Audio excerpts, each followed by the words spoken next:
Hello, Fin 510 students. This is Dr. Robinson. Today, or for this video, we're going to look at the balance scorecard. So this is the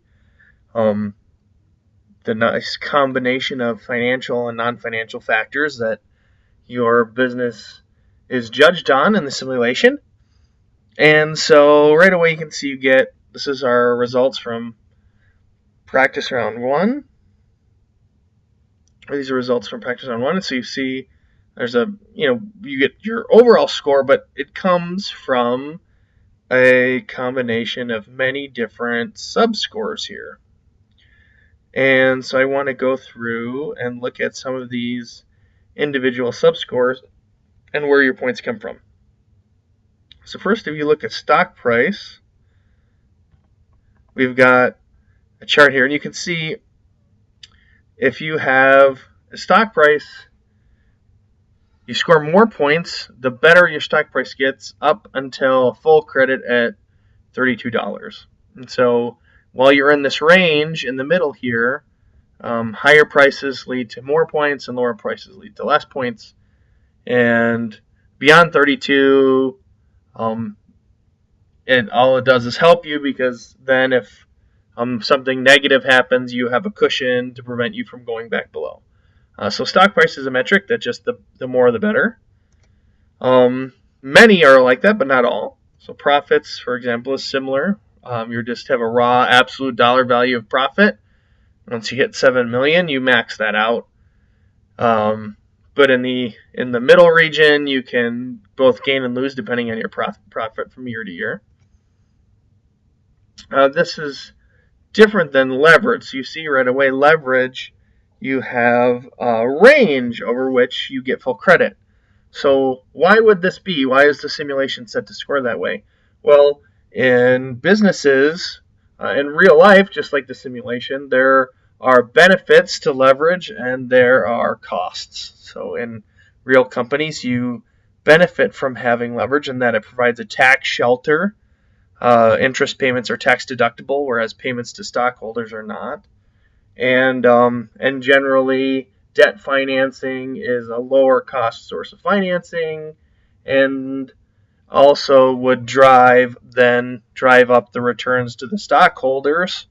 And so those are all positive effects of leverage. Now, on the other side, we have, because leverage is a commitment to pay a certain amount of money every fiscal year in interest, if the company doesn't have the funds to pay those payments and can't raise financing to make up the difference, then they can get into trouble, and being ultimately very over leveraged can lead to bankruptcy. So there's too much of a good thing when it comes to leverage. And so in the simulation, you are scored over a range, full credit between the leverage ratio. So again, this is assets to equity. So the value of the firm compared to the equity of the firm, between 1.8 and 2.8. So if you have, for example, if every $5 of firm assets correspond to $2 of firm equity, you'd be right kind of in the middle of this leverage area. And so and that can take active management, because as the stock price rises, the value of the equity increases, driving down the leverage ratio, or if profits fall, leverage can rise. So in finance, we call this capital structure. So the capital structure of your company, the ratio of debt to equity financing fluctuates year to year and round to round, and so needs to be actively managed by the team to stay within this range. Contribution margin is the proportion of sales revenues which contribute to overhead profits, right there. So you have your revenue, and then you get just the immediate operating variable expenses that come up. And there's a range over which this is bad and good. So it's better the margin, the better as far as scoring is concerned. But there are practical limits to how big your margin can go. For example, if you are willing to accept a lower margin, you might have a greater market share because you lower prices or were able to afford more research and development to better meet the buying criteria. So there's, while better margin is always better, there are trade-offs in getting high margins relative to standard margins. So it depends on the strategic objectives of the company, whether it makes sense to shoot for full credit or not. But obviously, all else equal, more margin is better. Plant utilization is like leverage. We want to have our plants busy. We don't want them to be at risk of not meeting customer capacity. Right? So if you're operating at 200% of capacity with all just running all day and all night, all the shifts, that can sound very productive, and it is, and it might make financial sense, but you run the real risk of disappointing your customers if you get a surprise large order or if there's some kind of hiccup in your system. So the simulation takes that into account and assumes that for moral reasons, you want to have a good, well-run plant that does not go all the way to the limit in utilization. So you get this range here between 100 and 180. Days working capital, similar kind of thing. You want to have enough working capital to keep the business running. We don't want to be living on just barely enough inventory to survive with no cash to spare, but we don't want to be sitting on a bunch of cash or inventory or receivables, because that usually means that that money that was tied up in the business generally isn't interest bearing, and so if the level of working capital was decreased, then that money could provide interest to the investors instead of just sitting interest free on the company's books as inventory or cash. So there's a trade-off between having enough working capital to be safe and having too much to where it's wasteful, and the simulation recognizes that and gives you a range between 30 to 90 days of working capital where you get full credit. This, of course, would depend on the industry, how much working capital would be appropriate. Stockout costs. So stockouts is the negative of most of the other things we see. You want none, and once you have some, it decreases your points until it's gone. So stockouts are disruptive to your customers and expensive to you in foregone sales, so they're unambiguously bad. But there's a trade-off here too, because if you purchase lots of excess inventory, you can reduce the risk of stockouts at the exchange of a lot of waste from inventory fees, right? Storage and obsolescence. And so even though stockouts are unambiguously bad, one might still want to risk them slightly because the cure might be worse than the disease. So that's a strategic consideration for companies in the simulation and in real life. Inventory and carrying costs are, again, sort of the same thing. We don't want to have so much inventory that we have significant carrying costs, but we don't want to stock out either. So obviously you can improve both categories by having better and more consistent forecasts. And there are other things strategically you can do to probably minimize both stockout costs and inventory carrying costs. But there is still somewhat a trade-off there. Customer buying criteria. The more your product pleases your customers, the more credit you get for that, up to 39, a 39 survey score giving you full credit. The trade-off here is that pleasing your customers can be expensive, especially if they have constantly adjusting tastes. That means you have to do a lot of research to keep them happy. And in many cases, they can't they demand unreasonable things, so they want your products to be right on the sweet spot in their preferences, but they want them to be old and reliable. Obviously, you can't do both, and so there's a trick or some trade-off there in terms of pleasing the customers in some categories and not in others, and pleasing the customers at great expense versus having them slightly less happy, but with a much smaller investment. And the significance of these trade-offs matters a lot depending on the market segment. Some market segments are very sensitive to the buying criteria and others are not. Or at least are sensitive to buying criteria but along different dimensions.